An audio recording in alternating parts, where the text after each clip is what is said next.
ನಮಸ್ಕಾರ ವೀಕ್ಷಕರೇ, ಇವತ್ತು ಮಡಿವಾಳ ಮಾಚಯ್ಯನವರ ಬಗ್ಗೆ ತಿಳ್ಕೊಳ್ಳೋಣ. ಭಕ್ತಿ, ಕಾಯಕ, ಸಮಾನತೆ ಮತ್ತು ಶೌರ್ಯದ ಪ್ರತೀಕವಾಗಿ ಕನ್ನಡ ಇತಿಹಾಸದಲ್ಲಿ ಅಮರರಾಗಿರುವ 12ನೇ ಶತಮಾನದ ಮಹಾನ್ ಶಿವಶರಣ, ವಚನಕಾರ ಹಾಗೂ ವೀರಯೋಧ ಮಡಿವಾಳ ಮಾಚಯ್ಯ. ಇಂದಿನ ವಿಜಯಪುರ ಜಿಲ್ಲೆಯ ಸಿಂದಗಿ ತಾಲೂಕಿನ ದೇವರ ಹಿಪ್ಪರಗಿಯಲ್ಲಿ ಪಾರ್ವತಯ್ಯ ಮತ್ತು ಸುಜ್ಞಾನವ ದಂಪತಿಗಳಿಗೆ ಜನಿಸಿದ ಮಾಚಯ್ಯನವರು ಕಲ್ಲಿನಾಥನನ್ನು ಆರಾಧ್ಯ ದೈವವನ್ನಾಗಿ ಆರಾಧಿಸುತ್ತಿದ್ದರು. ಪುರಾಣಗಳಲ್ಲಿ ಇವರನ್ನು ವೀರಭದ್ರನ ಅವತಾರವೆಂದು ಉಲ್ಲೇಖಿಸಲಾಗಿದೆ.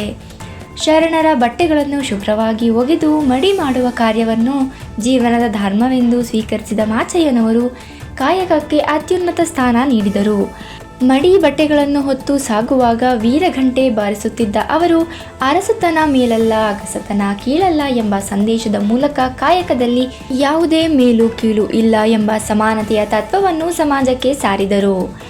ಬಳಿಕ ಕಲ್ಯಾಣಕ್ಕೆ ಆಗಮಿಸಿದ ಮಾಚಯ್ಯನವರು ಬಸವಣ್ಣ, ಅಲ್ಲಮ ಪ್ರಭು ಸೇರಿದಂತೆ ಶಿವಶರಣರೊಂದಿಗೆ ಅನುಭವ ಮಂಟಪದ ಪ್ರಮುಖ ಸದಸ್ಯರಾದರು.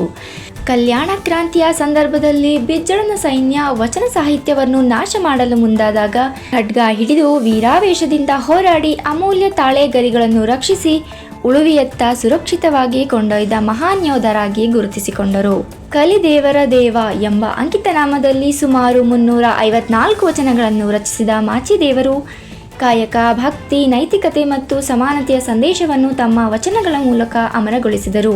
ವಚನ ಸಾಹಿತ್ಯವನ್ನು ರಕ್ಷಿಸುತ್ತಾ ಉಳುವಿಯತ್ತ ಸಾಗುವ ಸಂದರ್ಭದಲ್ಲಿ ಬೆಳಗಾವಿಯ ಜಿಲ್ಲೆಯ ಮುರಗೋಡು ಸಮೀಪದ ಕರಿಮನೆಯಲ್ಲಿ ಶಿವೈಕ್ಯರಾದ ಮಡಿವಾಳ ಮಾಚಯ್ಯ ತಮ್ಮ ಆದರ್ಶ, ತ್ಯಾಗ ಮತ್ತು ಶೌರ್ಯದ ಮೂಲಕ ಕನ್ನಡ ನಾಡಿನ ಇತಿಹಾಸದಲ್ಲಿ ಅಜರಾಮರರಾಗಿದ್ದಾರೆ.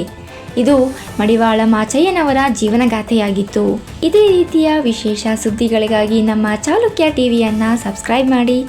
ಧನ್ಯವಾದಗಳು.